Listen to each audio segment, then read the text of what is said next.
Olá, amigos queridos da TV Nova Luz, bom dia, boa tarde, boa noite. Não sei a hora que vocês vão acessar este programa. Esse programa é veiculado todas as segundas-feiras, às 21 horas. Já estamos, assim, nas gravações finais deste programa, porque vamos dar uma pausa em janeiro, onde certamente a TV Nova Luz vai gravar ou vai repetir alguns programas até que retornemos em fevereiro. Então, nós pedimos a Jesus nesse instante que nos abençoe, que nos envolva na sua paz, para que nós possamos seguir nessa trajetória de luz que a TV Nova Luz nos convida, que é divulgar os ensinamentos do Mestre à luz da doutrina dos Espíritos. É um prazer imenso, meus irmãos, poder participar desse trabalho. Já somos 114 mil inscritos, e isso graças a vocês, ao trabalho generoso de vocês. Na semana passada eu falei de todos os nomes no hashtag 46. Hoje nós já estamos no hashtag 47 do dia 21 de dezembro de 2020, véspera de Natal.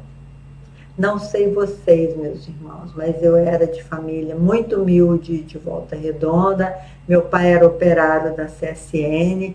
É uma cidade que eu tenho muito carinho, porque foi uma cidade onde eu cresci, me formei, eu casei, tive meus 3 filhos em Volta Redonda, e tenho muito carinho porque o ensino, a educação em Volta Redonda foi muito primorosa. As escolas eram muito boas, os professores muito idealistas. Então, foi uma jornada onde eu tenho uma gratidão muito grande.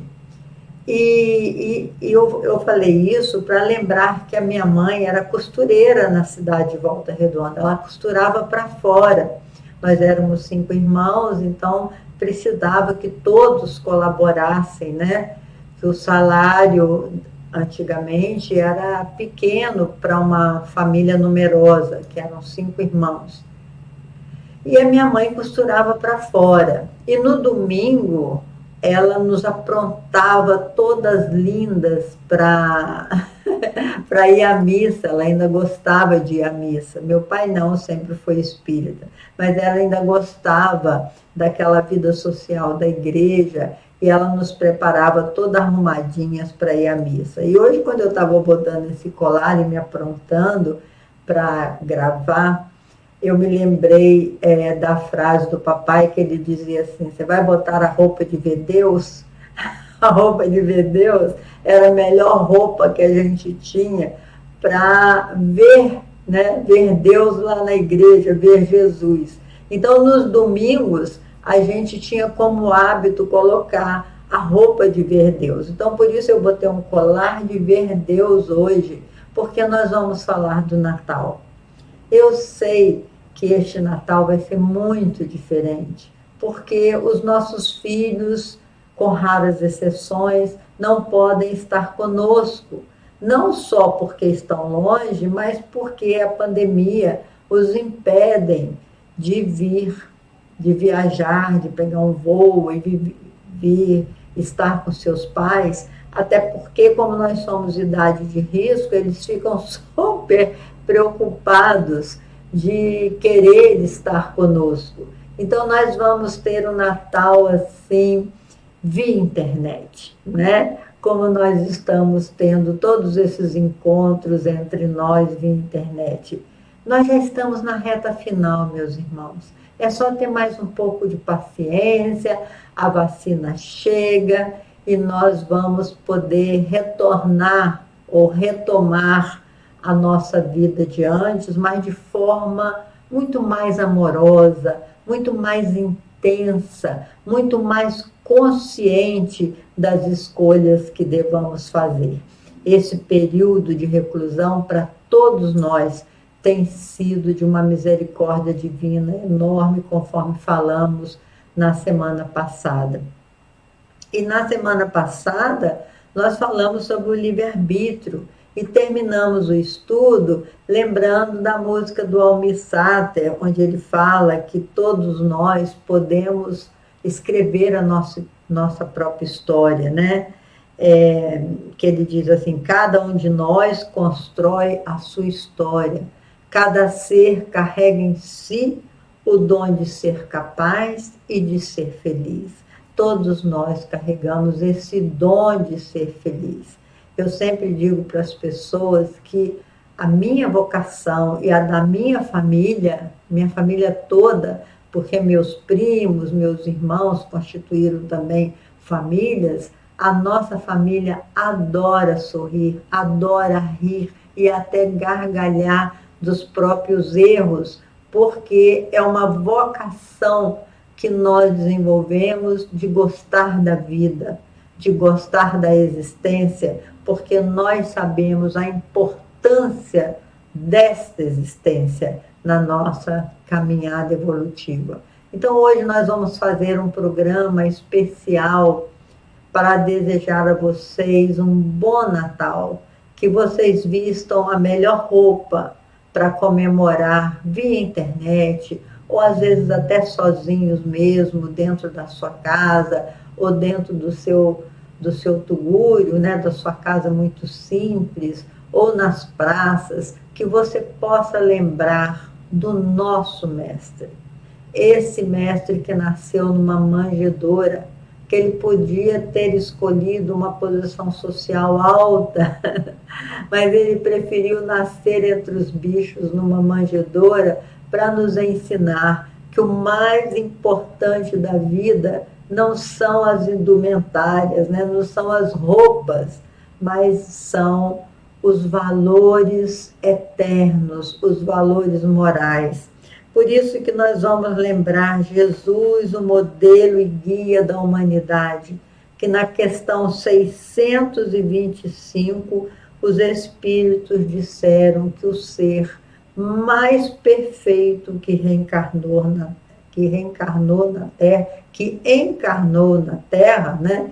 Que não sabemos se as suas reencarnações foram feitas na Terra, certamente que não, porque quando ele veio naquele mundo primitivo, ele já era, né, aquela grandiosidade, né, assim, ele já tinha poderes que nós só hoje estamos compreendendo, o poder da cura, o poder de andar sobre as águas, todos aqueles fenômenos paranormais que Jesus realizava. Então, quando Kardec perguntou aos espíritos quem seria, né, desses profetas todos, desse missionário, qual seria o maior deles, o mais perfeito, e eles responderam: Jesus, o modelo e o guia da humanidade. E o seu conjunto de ensinamentos que ele nos ensinou através da palavra oral, não deixou nada escrito, foram os seus seguidores que escreveram tudo quanto ele houver ensinado. E eu me lembro do estudo da última ceia, em que Jesus pegou o pão e o vinho e disse: esse é o meu corpo, esse é meu sangue, o sangue da nova e eterna aliança. Naquele momento, ele propôs uma aliança à humanidade. A nova aliança propunha a construção do amor no coração das pessoas. Então, esse é o projeto de Jesus. E por este projeto, ele entregou a sua vida. E ele, ao desencarnar na cruz, daquela forma infame, né, porque ele não tinha nenhuma culpa, ao desencarnar entre dois bandidos, ele depois reapareceu aos seus discípulos e conviveu com os discípulos, ensinando-os como dar continuidade à divulgação dessa boa nova, desse projeto de amor, que ele diz: se te pedirem a túnica, a capa, dê também a túnica. Se te pedirem um passo, dê dois. Então Jesus vem nos ensinar a oferecer a outra face, a face da gentileza, né? A face do perdão, a face da compreensão. Tudo isso ele veio ensinar com seus exemplos de amor. E antes de retornar totalmente à pátria espiritual, ele ficou 40 dias ensinando aos seus discípulos como pregar a boa nova, irem de dois em dois e baterem o pó da sandália naquelas cidades que não quisessem recebê-los, demonstrando mais uma vez sobre a liberdade do ser humano de escolher. Mas na noite de hoje, que eu quero dedicar a vocês ao Natal de cada um de nós, a lembrança desse modelo e guia da humanidade, desse mestre maior, que a gente possa colocar realmente, simbolicamente, a melhor roupa para homenagearmos o nosso Mestre Jesus, como aquela mulher que jogou o seu melhor perfume e enxugou com seus cabelos os pés do Mestre.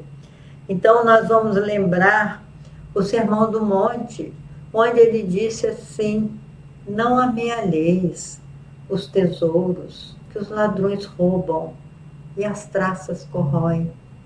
Amealheis os tesouros da alma, porquanto, onde estiver o vosso tesouro, aí estará o vosso coração.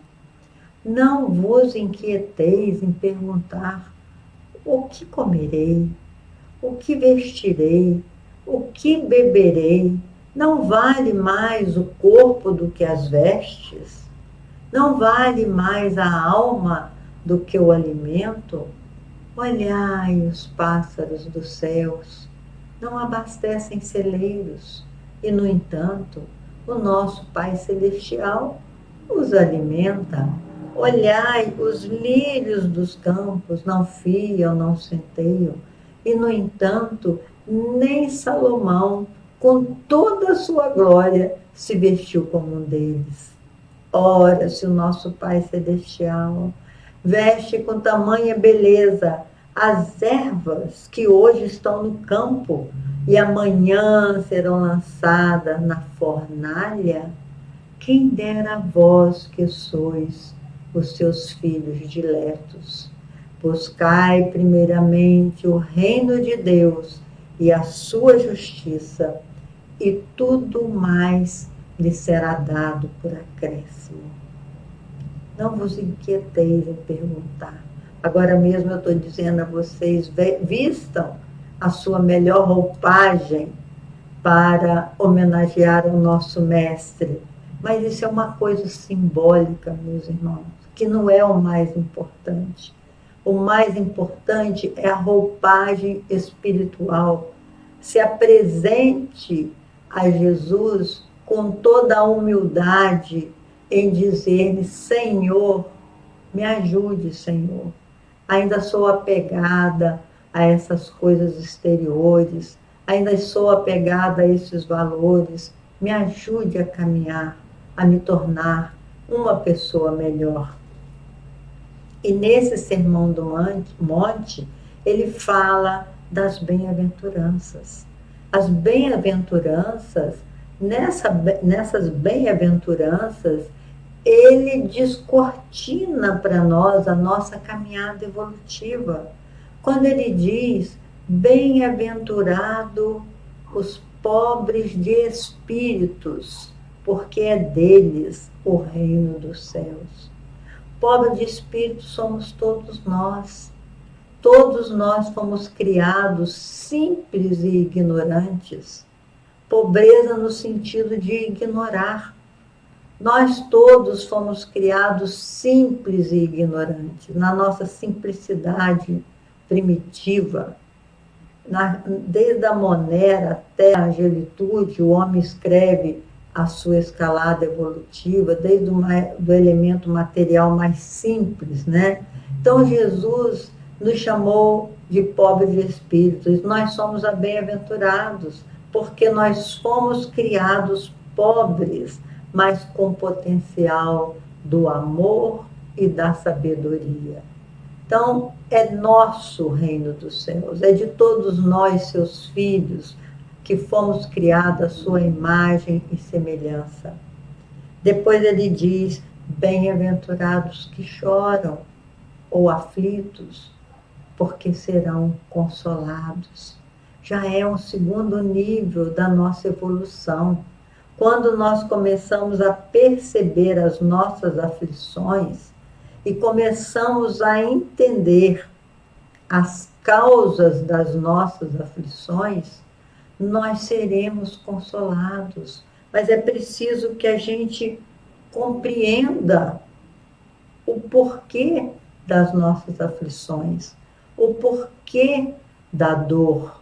Né? Todos nós, nesse mundo de expiações e provas, passamos por diversas dores, ou físicas, ou morais. Nós sabemos, estudamos já nessa nossa caminhada, Siddhartha Gautama, que saiu, transpôs os portões do seu castelo, dos seus castelos, que ele era tão rico que tinha um castelo para cada estação do ano. E ele abandonou aquilo tudo e saiu para pensar a respeito da vida, do sentido da vida. Olha quanta aflição aquele homem sentiu, apesar de ter tudo. E ele se auto-iluminou, porque Buda quer dizer iluminado. Então, bem-aventurados aflitos, porque serão consolados. Bem-aventurados os mansos, porque possuirão a terra.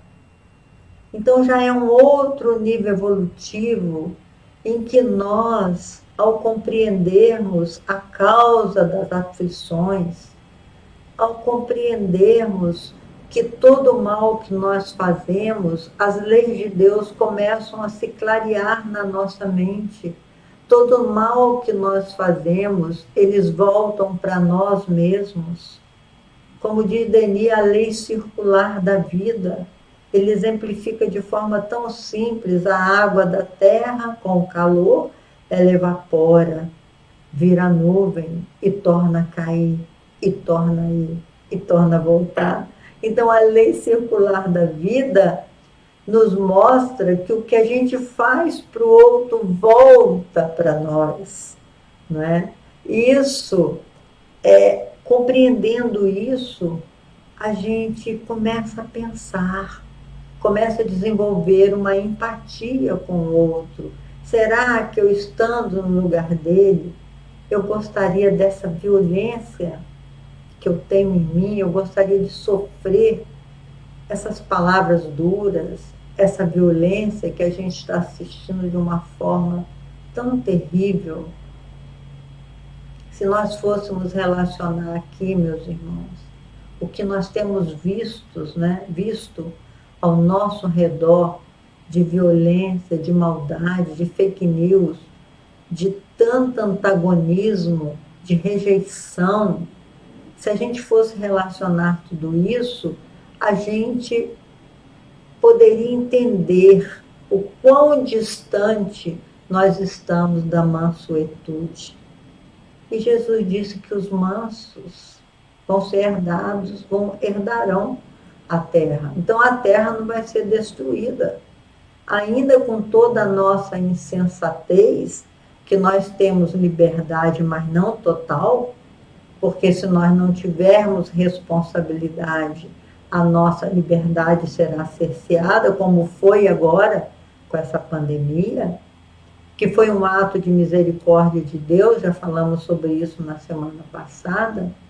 Então nós começamos a buscar a mansuetude, tornarmos-nos mansos, apesar de ainda não sermos bons, tentando conter os nossos impulsos violentos, né? Assim? E aí ele vai para a quarta bem-aventurança. Bem-aventurados os que têm fome e sede de justiça, porque serão saciados. Fome e sede de justiça. Nós temos tantos tipos de fome, né? Assim, A gente tem fome de amor, fome de paciência, fome de compreensão, fome como é que se diz? Fome de tolerância. A gente tem tantas fomes, e fome física mesmo, biológica, que nós precisamos sobreviver. Então Jesus fala fome e sede de justiça. Porque se nós não compreendermos a justiça de Deus, nós vamos caminhar equivocados na terra. Porque a justiça divina, ela não quer a morte do pecador, ela quer a morte do pecado, do erro. Porque os homens, às vezes a gente fica tão indignado, né, com tanta violência, que a gente diz assim, meu Deus, por que essa gente ruim não morre logo? Como se morrer pudesse melhorar alguém. Muito ao contrário, né, meus irmãos? Eu acho graça da nossa ignorância. Porque se a gente faz uma pena de morte e mata os bandidos, eles vão ficar mais soltos e mais perversos ainda. Porque ninguém consegue matar um filho de Deus. A gente faz com que o seu corpo físico seja devolvido à terra, os átomos que compõem o seu corpo físico serão devolvidos à terra, mas a sua alma vai continuar a sua caminhada evolutiva e com mais liberdade, cheio de ódio, cheio de dor, ainda muito apaixonado porque foi interrompido a sua caminhada na terra. Então, bem-aventurados que têm fome e sede de justiça, nós temos que procurar entender essa justiça divina.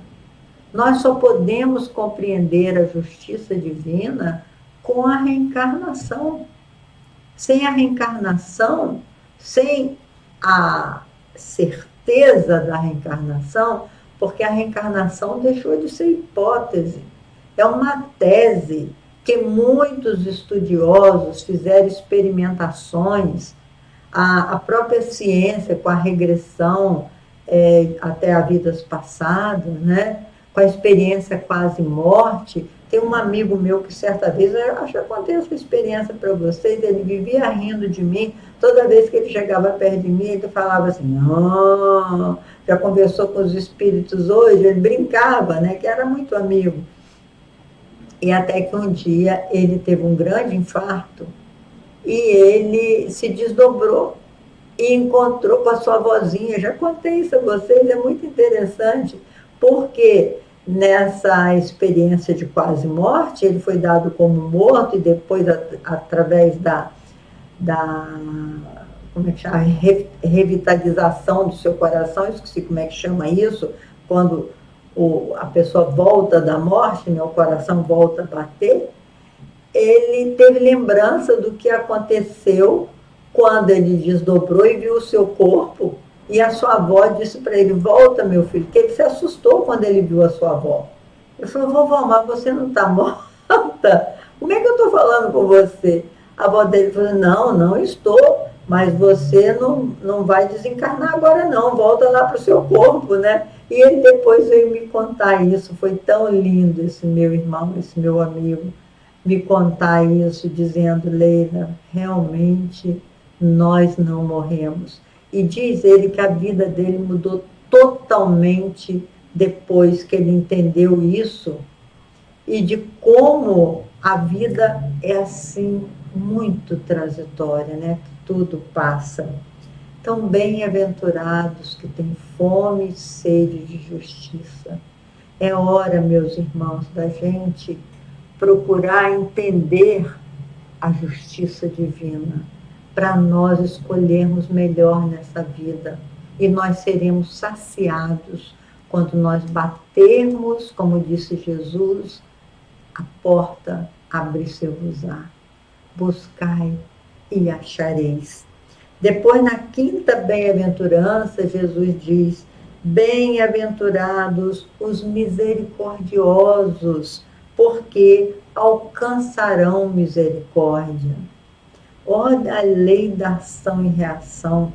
Se a gente não perdoa, Jesus até conta uma história sobre isso, daquele homem que o seu empregado veio lhe pedir, aquele homem que tinha errado, que pediu perdão a Deus, e Deus falou com ele, tá bem, senhor, segue e não peques mais. Mas quando vem um subalterno dele pedir perdão por alguma coisa, perdão da dívida, ele não perdoou. Ele não teve misericórdia. Assim somos nós ao julgar os nossos irmãos. A gente julga com muita dureza de coração. A gente não tem compaixão e nem misericórdia. E aí, quando nós chegarmos diante da lei de Deus, a nossa consciência também não nos dará trégua até nós refazermos esses equívocos. Por isso, os espíritos dizem, Jesus que disse, aliás, faça amigos na sua iniquidade, porque durante os nossos erros, os nossos equívocos, se nós soubermos pelo menos conquistar amigos, nós teremos espíritos que orem por nós e que desejem a nossa melhora e que nos ajudará, nos dará a mão no momento que nós precisarmos. Por isso, quando você faz bem a alguém, você não faz bem só a uma pessoa, você faz bem a toda a sua família espiritual, que lhe fica grato. Então, Emmanuel diz assim, seja bom até por interesse.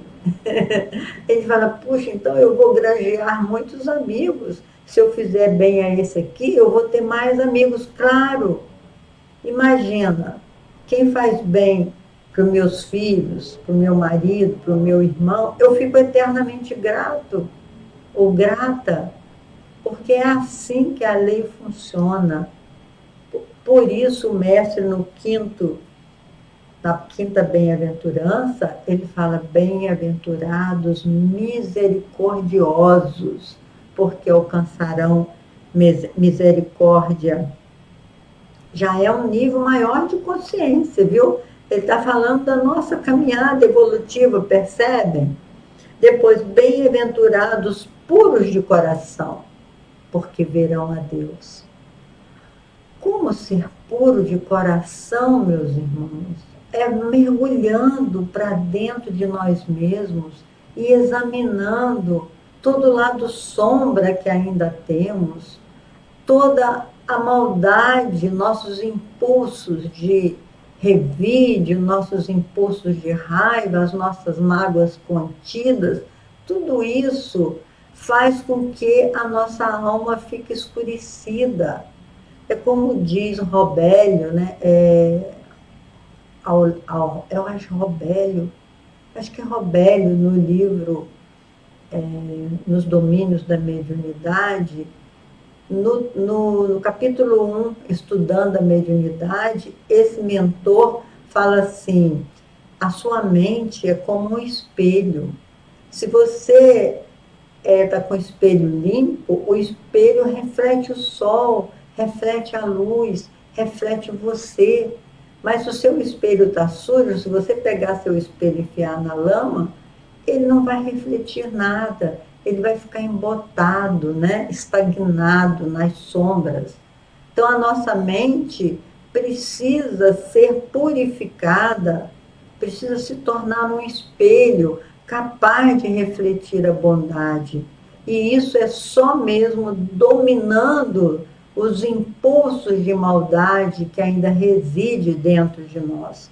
Dessa forma, como disse Jesus, nesse nível de consciência, nós poderemos vislumbrar Deus. Porque Deus não é, a gente não vê com os olhos físicos, né? Mas a gente vê com os olhos espirituais.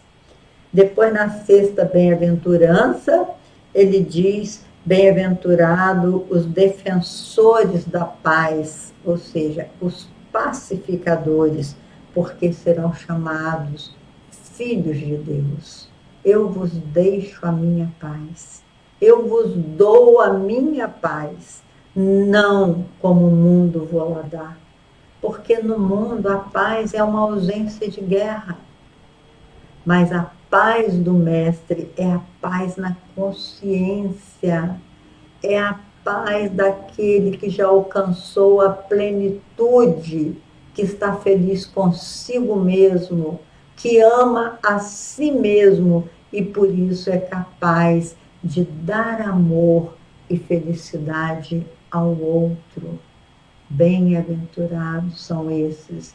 E por último, Jesus, ao você conquistar esse nível de consciência, claro, você vai ser perseguido, você vai ser caluniado, porque as feras da atualidade são até mais cruéis que as feras que eram jogadas lá nos estádios, nos espetáculos da maldade. As feras da atualidade são mais sutis, são mais sorrateiras, são os inimigos invisíveis que vêm nos sugerindo coisas baseado nos nossos próprios impulsos, na própria lei da atração. Por isso, lembrando Jesus, bem-aventurados sereis quando vos caluniarem, quando vos perseguirem e disserem falsamente todo mal contra vós por causa de mim. Alegrai-vos e exaltai-vos, porque será grande a vossa recompensa nos céus. Pois assim também fizeram com os profetas que vieram antes de nós. Quem dera, meus irmãos, quanta honra Jesus nos confere em dizer que podemos ser seus parceiros, parceiros da Boa Nova, capazes de entregar o nosso coração à causa do bem. Um feliz Natal para vocês, que vocês possam relembrar os ensinamentos do Mestre, ficarem em paz, com essa paz que ele nos convidou a desenvolver, nesta caminhada que nós estamos empreendendo junto. Um bom Natal. E no próximo encontro, nós vamos desejar, claro, um ano novo bem diferente. Um ano novo com essa consciência maior das bem-aventuranças. Que Jesus nos abençoe a todos e nos envolva na sua paz. Até o próximo encontro, se Deus quiser.